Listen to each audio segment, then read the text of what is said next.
Before Zeus hurled his first thunderbolt, before Hera schemed from her throne, before Hades ruled the dead and Poseidon stirred the seas, there was another king of gods. His name was Kronos. To the Greeks, Kronos was not simply a titan. He was the ruler of an older, darker world, a time before the familiar Olympian order. He was a god who rose to power by cutting down his own father, and who clung to his throne by devouring his own children. Kronos was both worshipped and feared, remembered as a bringer of peace during the golden age of mankind, yet also cursed as a tyrant whose paranoia knew no bounds. What makes Kronos so striking is the duality of his legacy. On one hand, his reign was said to be a paradise, an age of abundance, when the earth gave of itself without need for labor. Yet on the other hand, this same ruler was haunted by a prophecy that foretold his doom, and his response was monstrous. This is the paradox of Kronos, the bringer of plenty and the devourer of life, the liberator who freed his siblings from the cruelty of Uranus, only to become a tyrant himself. He is a figure who embodies cycles of growth and decay, of power seized and power lost, of fathers falling to their sons. This is the story of Kronos, the king of the Titans, the first usurper, and the father of the Olympians. Kronos was not born into peace, but into a family torn by fear and cruelty. He was the son of Uranus, the endless sky, and Gaia, the fertile earth. Together, they had birthed a generation of children with immense power. The Titans, 12 beings who personified vast forces of nature and the building blocks of existence itself.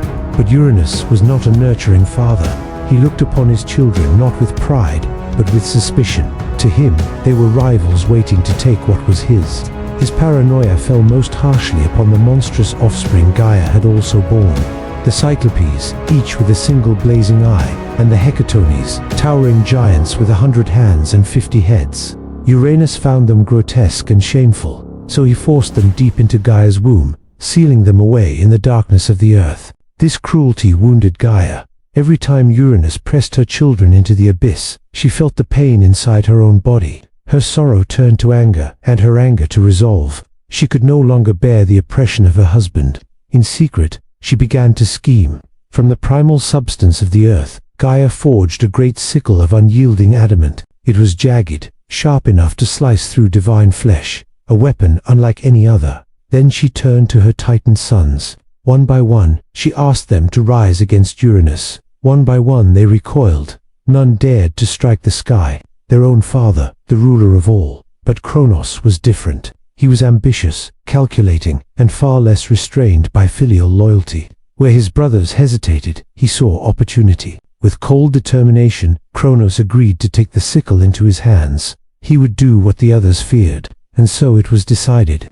Kronos, the youngest of the Titans, would become Gaia's chosen instrument of vengeance. It was a choice that would shape the destiny of gods and mortals alike. For from the moment he accepted that sickle, Kronos was bound to a cycle of rebellion, blood, and betrayal that would echo across every generation to come. Unlike the Olympians, who were often depicted in vivid familiar forms, Zeus with his thunderbolt, Athena with her spear, or Apollo with his lyre, the Titans belonged to an older, stranger age of gods. Their images were not as fixed, and Kronos, most of all, resisted a single clear shape. He was remembered less for how he looked, and more for what he did. In the earliest Greek art, Kronos appears as a powerful Titan wielding his signature weapon, the sickle. This sickle, forged from the very bones of the earth, became the symbol of his rebellion and the act that defined his rise. To the Greeks, the image of Kronos with a curved blade in hand was enough to capture his essence, a god who was willing to cut down even his own father to seize power. Later depictions, especially as Kronos was merged with the Roman god Saturn, softened or transformed him. Saturn was shown as an aged, bearded figure, often with the sickle or scythe in hand. It was here that the image of Kronos began to shift. No longer only a titan of harvest and cycles, but a looming figure of time itself, Father Time, who devours everything. Artists painted him as gaunt and weary, a god aged by eternity, holding an hourglass or scythe as symbols of time's relentless march. And yet, perhaps the most haunting vision of Kronos comes from art much later, long after the age of myth had passed. In the 19th century, the Spanish painter Francisco Goya produced his infamous work Saturn Devouring His Son. In it, Kronos or Saturn is a wild, monstrous figure. his eyes bulging with madness, his mouth tearing into the flesh of his child. His body is twisted, gaunt, and terrifying, nothing like the regal figure of the Golden Age. It is the very embodiment of fear and paranoia captured in a single gruesome moment. This duality of his appearance reflects the duality of his legacy.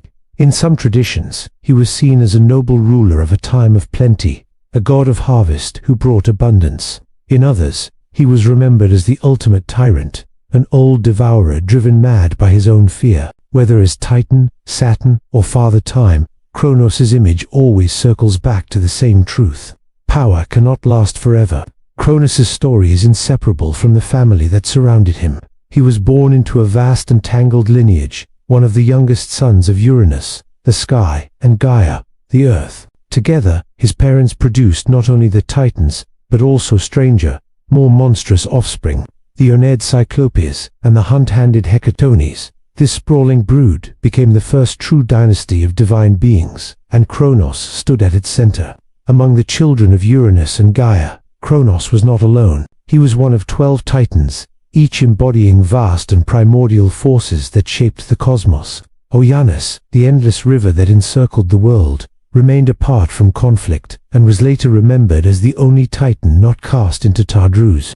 Hyperion, radiant lord of the heavenly light, was said to bring the brilliance of the sun, while his consort Thea embodied sight and divine brilliance. Together, they would give rise to Helios, Selene, and Eos, the sun, moon, and dawn. Koi's axis of knowledge and inquiry, and Phoebe, Titaness of prophecy and radiant intellect, stood as guardians of thought and foresight. Their bloodline gave birth to Leto, the mother of Apollo and Artemis. Cus, associated with constellations and heavenly order, often appeared on the margins of the myths, though he carried with him the force of the stars themselves. Dai's Titaness of divine law and justice, represented balance and order, while Mnemosyne, Titaness of memory, would give rise to the Muses, the very voices of inspiration and song. Tethys, Titaness of fresh waters, ruled over the nourishing rivers and streams, and through her union with Oceanus, countless rivers and nymphs were born. Apatis, Titan of mortality and craftsmanship, was most often remembered through his children. Prometheus, the bringer of fire. Epimethus, the fool who accepted Pandora.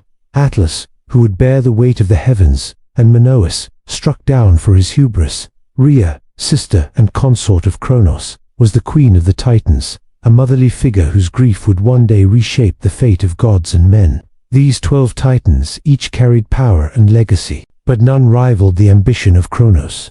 Where others hesitated to defy Uranus, he alone stepped forward, sickle in hand, ready to overturn the order of the cosmos. But most important among his siblings was Rhea. Together, they produced the first generation of Olympian gods. This union, meant to secure Kronos' dynasty, became the very thing that sealed his downfall. Through Rhea, the prophecy of his children rising against him was fulfilled. Their relationship is one of the most tragic in myth. A queen forced to watch her children swallowed one by one, and ultimately the one who betrayed her husband to save the last of them. His family ties extended further through his children, who embodied the core forces of the Greek cosmos. Hestia, goddess of the hearth. Dia, goddess of the harvest. Hera, goddess of marriage and queenship. Hades, ruler of the underworld. Poseidon, god of the sea. And Zeus, lord of the sky. These children were not just offspring. They were the very structure of the new divine order that would overthrow him. Beyond the Olympians, Kronos' family tree spread into other myths. Through his brothers and sisters, he was connected to powerful figures who shaped both mortal and divine destiny. From Prometheus, the bringer of fire, to Atlas, condemned to bear the sky. In this way, Kronos was not simply one titan among many. He was the nexus of a family whose conflicts defined the entire arc of Greek mythology. But family for Kronos was never a source of comfort. It was a curse. His father had feared him. His siblings had followed him only reluctantly. His consort betrayed him, and his children became the very weapons of his undoing. For Kronos, family was always bound to fate, and fate always ended in rebellion. Kronos is one of those figures in Greek mythology who is less remembered for what he symbolized, and more for what he did. Yet beneath the stories of betrayal and devouring lies, a figure who embodied powerful and enduring roles. As a titan, Kronos was first and foremost tied to harvest and fertility of the earth. The sickle he carried, the same one he used to strike down Uranus, was not just a weapon, it was a farmer's tool. In this sense, Kronos stood as the god of the harvest, of reaping what the earth provides, but also of the inevitable cutting down that comes with it. He was both abundance and destruction in one. Personality-wise, Kronos was a ruler defined by fear and paranoia. When he struck down Uranus, it was with boldness and ambition. Yet, once he held power, that ambition turned inward. He could not trust his children, his siblings, or even his wife. Every act of cruelty he committed was done in service of clinging to power he knew he could not hold forever. In the end, his powers and his personality are bound together by a single theme: cycles. He represented growth and decay, beginnings and endings, fathers and sons, power gained and power lost. Kronos was not just a titan of harvest, he was the personification of inevitable change, and that inevitability is what made him both feared and revered. Now that you have an understanding of who Kronos was, let's go through the various chapters of his story. Starting with the first act of bloodshed, the first usurper. Once Kronos accepted the task to destroy his own father, Gaia created a plan. That night, Gaia laid a trap. As Uranus descended to lie with her, Kronos crouched in hiding. At Gaia's signal, he leaped forward and brought the sickle down. With a single brutal stroke, he castrated Uranus, cutting away the very source of his power. Uranus's cries shook the heavens as his blood spilled upon the earth. From it rose new beings, the Uranus or Furies, spirits of vengeance, the Gigantes, fierce giants, and the Melian nymphs of the ashed tree. The severed genitals were cast into the sea, where they churned and foamed. From that foam, another figure emerged, Aphrodite, the goddess of love and desire. Even in mutilation, creation followed. With Uranus broken and powerless, Kronos lifted the sickle high. He had overthrown his father, and the Titans were free. But in that moment of triumph, Uranus cursed him. The sky declared that one day Kronos too would be cast down by his own son, just as he had cast down his father. The prophecy hung over Kronos from the very beginning of his reign. His story was born from blood and betrayal, and fate had already set the terms of his downfall. With Uranus gone and the Titans freed, Kronos rose as the new ruler of the cosmos. He seized the throne of his father and crowned himself king with his sister Rhea at his side as queen. This was the beginning of what the Greeks would later call the Golden Age, a time unlike any that came after. In this age, mortals lived close to the gods. The earth gave its bounty freely without the need for plows, toil, or harvest. Trees bore fruit in every season. Rivers ran pure, overflowing with fish. Fields sprouted grain without labor, and honey dripped from the branches. There was no hunger, no poverty, and no war. Even death itself was gentle. When mortals' time came, they drifted away as if into a peaceful sleep. Kronos ruled not through thunderbolts or displays of wrath, but through order and abundance. To the mortals who lived under him, he was not the tyrant we remember from later myths. He was a king of plenty, a god whose reign brought peace and prosperity. It was the memory of this age that inspired later festivals in his honor, times when the roles of master and slave were reversed, and all lived as equals for a brief moment. And yet beneath this abundance, a shadow lingered. Kronos had taken the throne by force, and the curse of Uranus still hung over him, that one day, he too would be overthrown by his own child. Though the Golden Age was remembered as a paradise, its ruler was never free from fear. Every glance at Rhea's growing belly, every cry of a newborn child, was to him not joy, but a threat. The Golden Age was radiant on the surface, but beneath it lay the seeds of dread. For even in an age without want, power is never secure, and Kronos, more than any god, understood that the same cycle he had begun with his father would one day return for him. Hey everyone, before we continue, I've got some exciting news. My weekly video is now live on my new channel, Index Unknown. That's where I dive into the hidden side of history, the secrets, the theories, the conspiracies, the things they don't want you to know. The latest upload digs into Project Serpo, the alleged secret exchange program where 12 Americans were said to have lived on an alien planet. Was it a classified government mission, a Cold War hoax, or just one of the strangest modern legends ever told? The link's below. If you're interested, check it out after this video. The reign of Kronos might have been remembered only as a time of plenty, had it not been for the shadow of prophecy. The curse Uranus had spoken on the night of his fall. that one day Kronos would be overthrown by his own child, haunted him. And like all prophecies in Greek myth, its truth could not be avoided. When his first child was born, a daughter named Hestia, Kronos was filled not with pride, but with terror. He looked into the newborn's face and saw not an innocent child, but a rival. Before Rhea could even cradle her daughter, Kronos snatched the infant from her arms and swallowed her whole. Rhea's cries echoed through the halls, but her pleas meant nothing. To Kronos, the act was necessary. One child consumed meant one less threat to his throne. Yet when Rhea bore a second child, Dia, the same fate followed. The child was swallowed, consumed alive, her divine essence trapped within her father's stomach. Hera followed, then Hades, and then Poseidon. One by one, every newborn was torn from their mother's arms and devoured. For Rhea, the grief was unbearable. She carried each child within her only to see them taken away in an instant. Her love for Kronos withered, replaced by horror at the monster her husband had become. Yet she remained silent, powerless to stop him. Kronos, now consumed by paranoia, was relentless. To him, each child was not blood and flesh, but a prophecy waiting to destroy him. The image of Kronos swallowing his children became one of the most chilling in all of mythology. Unlike his father, Uranus, who merely imprisoned his offspring, Kronos took cruelty to its most intimate extreme, turning fatherhood into an act of destruction. He sought to trap his own legacy inside himself, believing he could halt the cycle of succession by devouring the very future. But in doing so, he sealed his fate. For every child he consumed, he made more enemies waiting to be freed.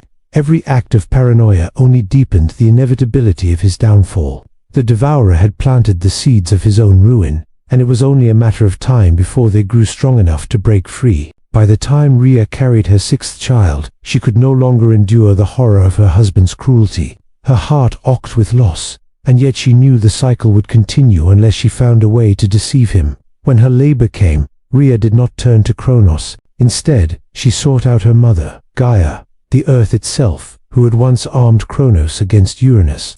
Gaia listened to her daughter's grief and counseled her in secret. Together, they devised a plan. When the child was born, Rhea did not remain within Kronos' halls. She fled in secret to the island of Crete, where she gave birth to her youngest son, Zeus. There, in a cave on Mount Ida, the infant was hidden away from his father's gaze. Nymphs tended to him, and the goat Amlin nursed him with her milk. To drown out his cries, the curates, armored guardians, clashed their shields and spears in rhythmic dances, masking the sound from Kronos. But while Zeus was spirited away, Kronos demanded the newborn. Rhea, trembling yet resolute, returned to him with a swaddled bundle in her arms. Within the cloth was not her son, but a stone wrapped tightly like an infant. Without hesitation, Kronos snatched the bundle and swallowed it whole, believing he had consumed his sixth child. His paranoia was satisfied, and his hunger for power momentarily stilled. Unbeknownst to him, the stone sank into his stomach, alongside the divine essence of the children he had already devoured. But it was no child, and it would one day become the very symbol of his folly. Meanwhile, Zeus grew in secret, far from his father's reach. In the safety of Crete, he was nurtured in silence, his strength building with every day. The cycle that Kronos had tried so desperately to stop had already shifted against him. Fate had spared one child, and with him, the future of the cosmos. Years passed, and the child Kronos thought he had devoured grew far from his sight. Hidden in the caves of Crete, Zeus was raised in secret. From boy to youth, and from youth to god, Zeus grew strong, a son shaped not by his father's fear, but by the knowledge that his destiny was already written. When Zeus came of age, he no longer hid in the shadows. The prophecy of Uranus still loomed, and Zeus knew that time had come to confront it. With courage in his heart and cunning in his mind, he traveled back to the halls of Kronos, not as a son, seeking vengeance, but disguised, a stranger come to serve. Some versions say he became a cupbearer in his father's household, waiting patiently for the right moment to strike. But brute force was not enough to overthrow the king of the Titans. Zeus needed guile. He turned to Metis, the goddess of wisdom and cunning, who crafted a plan to weaken Kronos from within. She brewed a powerful potion, some say anemaic, others a draught of enchantment that would force Kronos to disgorge all he had swallowed. With patience and deception, Zeus presented the potion to his father. Concealed within the wine Kronos drank at his feasts. Unknowing, Kronos accepted the cup and swallowed its contents, just as he had swallowed every threat before. But this time, his stomach betrayed him. Racked with pain, Kronos staggered, and from his depths came a torrent. One by one, the children he had consumed emerged, not infants, but fully grown gods. Their divine forms preserved in the darkness of their father's body. First Hestia, then Dia, Hera, Hades, and Poseidon, freed at last from the prison of their father's fear. In an instant, Kronos' attempt to erase the future had undone itself. He had not destroyed his children, he had only delayed them.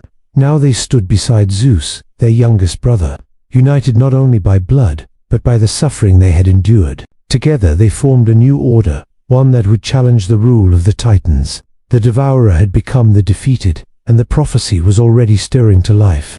The son who had escaped him had returned, and with him came the dawn of war. The freeing of Kronos' children did not end with their escape. It was only the beginning of a war that would shake the very foundations of the cosmos.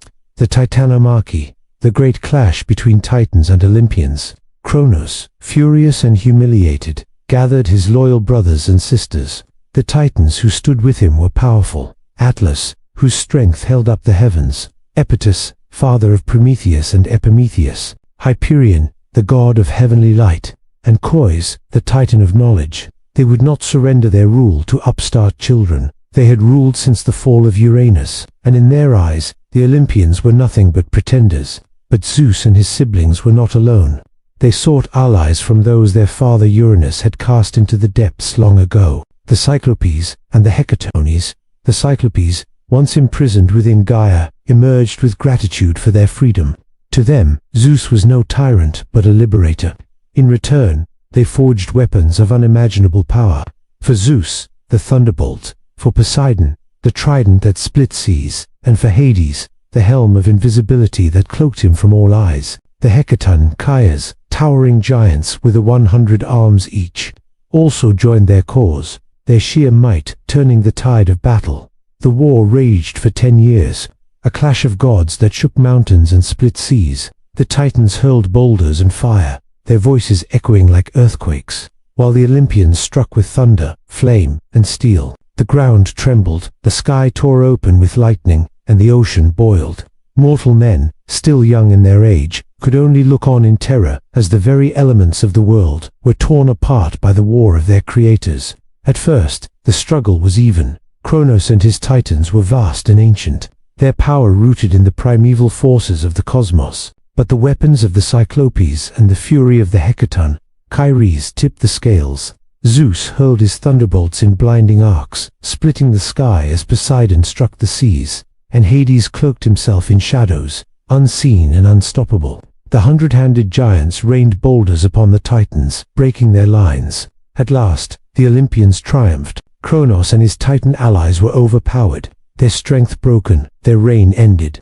One by one they were seized and hurled into Tartarus, the deepest pit of the underworld, a prison as dark as the womb of Gaia from which they had first been born. There, bound in chains, they were guarded by the Hecatones, their own kin now turned into their eternal wardens. The victory of the Olympians was more than a victory of one family over another. It was the birth of a new order.